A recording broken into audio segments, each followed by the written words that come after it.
Hello and welcome to the Dragon Shed for another project. Now this project has been 5-6 months in the making now, because I started back in October. Now, having worked in the shed through what was quite a pleasant September-November time, I did notice there was a large amount of flies and gnats and things buzzing about in the shed, and I've managed to get rid of the spiders, but then that issue's come in. So thinking about how I'm going to solve that issue is either keep the door shut, which I don't want to. If I can keep the doors open, I would prefer to do that. So I'm thinking, instead of going back to something that's a little bit more 80s, I think, that's a beaded curtain. Now I've done some measurements and I've worked out the width. I've measured up the width of the one door on the left, because we've got double doors, but I only tend to have the one open, so I'm not going to do both sides. And I worked out a pattern, how that's going to come out, that I wanted for the string of beads. Now I'm planning to have kind of a zigzaggy scallop kind of pattern, and by changing or just adding 1 or 2 beads at the top of each strip, I can kind of create that change.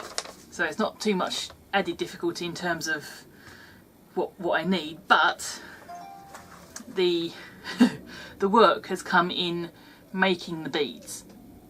Now these are all made using essentially a quilling technique, so using quilling tool on a strip of paper and just twiddle it on. Some of these are a little larger, about 2 inches wide, and they needed cocktail sticks, and then these are about 4 inches, and I used a skewer for those.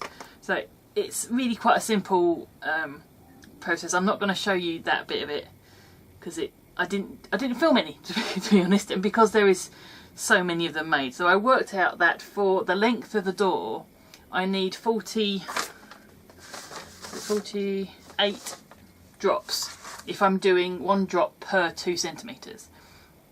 And that, once I worked out how many of the individual beads I needed, meant that I had to twiddle over 2,000 beads, which is why this took so long to get done. So obviously started with the easy ones. These are just 2 centimeter beads, and they're mostly from old recipe books, and I've deliberately picked out the ones that are the most interesting and have colours on them essentially. And I've also got here some of the same thing, the same 2 centimeter bead, but I've just spray painted them black.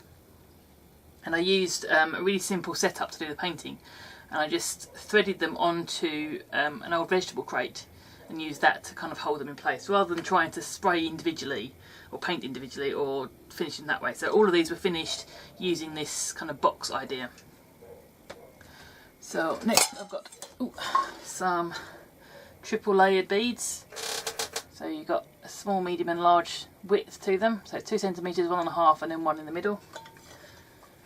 And then I've got 2 lots of 2 inches. So these are taken from the index page of an atlas, and these are taken from obviously the map pages. So I've got variations on brown and green and blue and those sort of shades in there. I've got some that I just spray painted gold for a bit of flair, and then these large index ones. So that's all the beads made, and they've all been finished with a couple of coats of spray varnish, spray lacquer, and I'm in the process of actually sticking them up on my rod here. So I've actually got 2 pieces of dowel that I've measured against the door and then slightly shifted apart, so they are more than enough to cover and should be strong enough in the long run, depending on how I hold them up, because they're starting to bow in the middle and I'm about halfway across. So I'm in the process of threading these on, and it's tedious but fairly easy to work out, because beyond the pattern I've got, the only difference for the kind of swag design is adding 1 or 2 beads at the top. So it's not difficult as such, you just need to remember a couple of things in the order. So I'm just going to start threading on. This is a C, so I end up with 2 extras on top. So I've got into quite a system with these. I don't necessarily count each layer I go into. What I do count is the black ones here. So I'm going for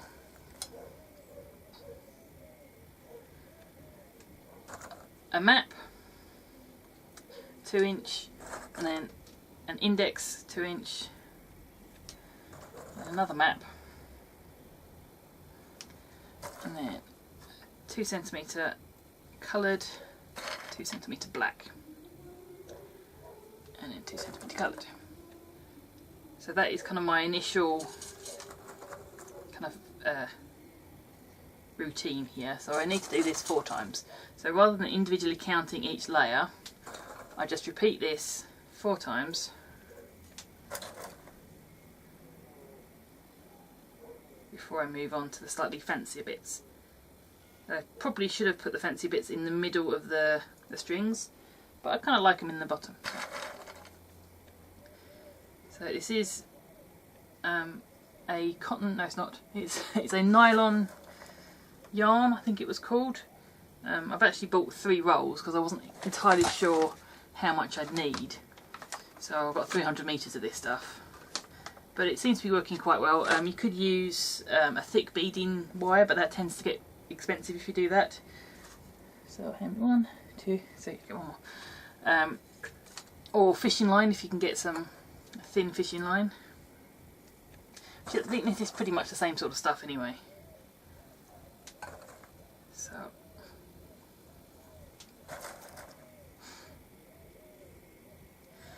I was tempted to do something a bit more intricate and really colour and paint all of these beads, but they are fairly interesting and pretty on their own, being what they are. So obviously pages from cookery magazines are going to be colourful, and you've got things like map pages that are going to be colourful, so I didn't really see the point in kind of ruining the original shades that were going on. So that's my 4 rounds of the first section. Every now and again I come across one of these that's still got a divider in it. And what I did when I was hanging these or stringing these onto my box was just put a little glass bead in between each of the beads so that they wouldn't glue together when the varnish went on.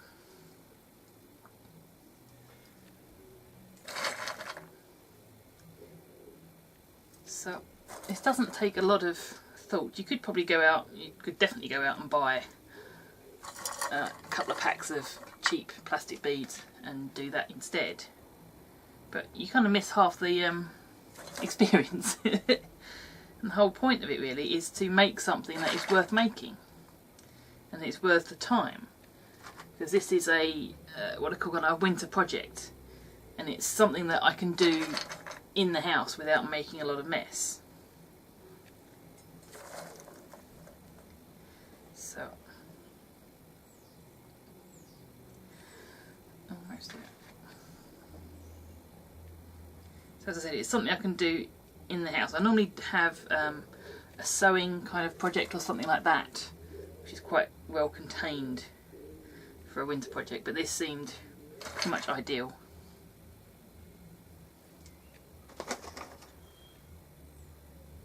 So I'm actually stringing this from the top down and not the bottom up. 2, 3, 4. Mainly because I find that quite a bit easier, and I'm not creating as much waste in terms of the cord. Although, as I said, I've got 300 metres of this and I think I've got enough. I've got less than 50 drops to make, so I think I'm good.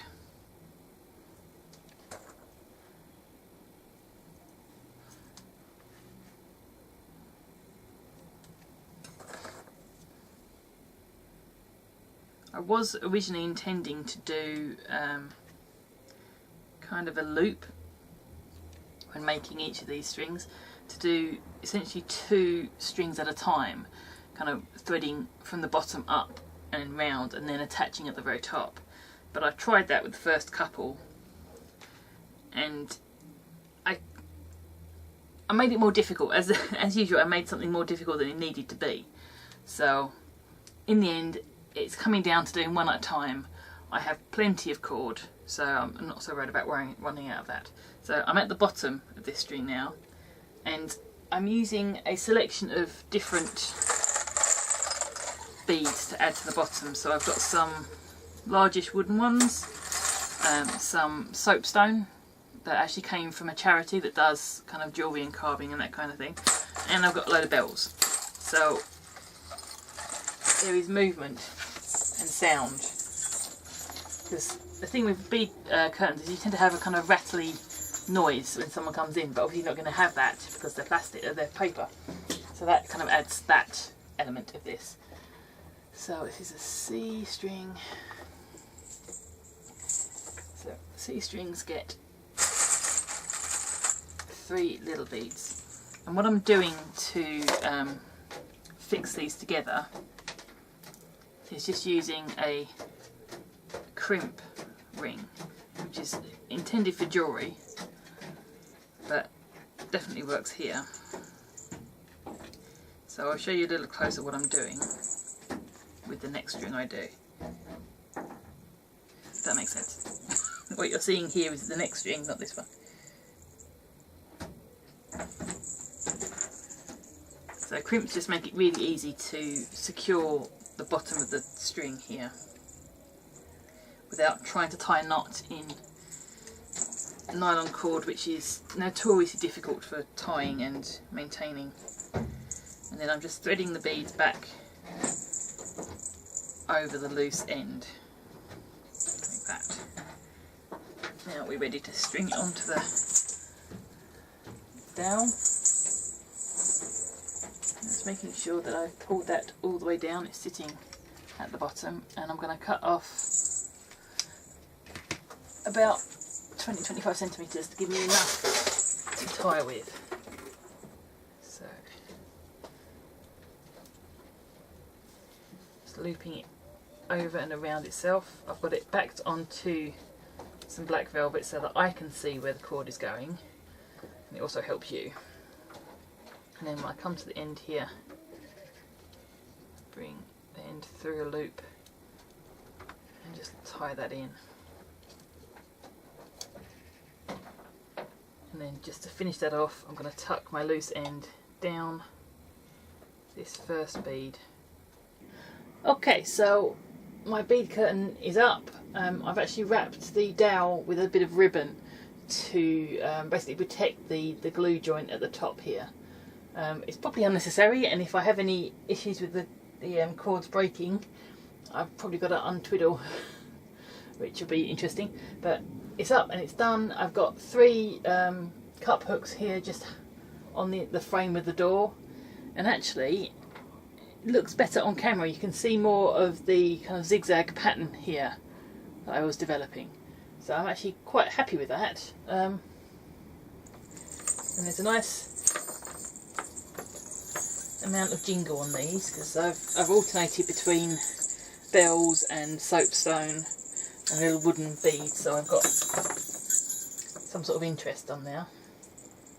And it sits, not that you can see at this angle, about 6 inches up from the floor, so that if there's any issue with damp again, there's that kind of distance there. So I don't know if this is going to look any better with the door open. It's quite grim and windy out there, but it is bright, so we shall see. So yeah, it is still fairly gappy because, as I said, I've got a 2 centimetre gap between each string, and perhaps at a future date I might need to make some more beads and kind of shuffle them up a little bit so they're tighter. But I think that should be enough of a deterrent to at least reduce some of the bugs and creatures that come in here, which is kind of the idea of this. And no one's going to be able to sneak in here without me noticing, which is a good idea. So it's taken about 6 months from the first twiddle, first bead, to the finished article. I've got a small pot of spares, so I've got to try and work out some way of using these. Again, if I decide to extend this on and do it on the other side as well, I would add these to the pile, but I don't think so. I don't really want to be making any more beads than I really have to, although I have got a couple of plans for a paper bead project. I've kind of had it in the works for a while, so I might be making more paper beads, but I won't be making another one of these for the foreseeable.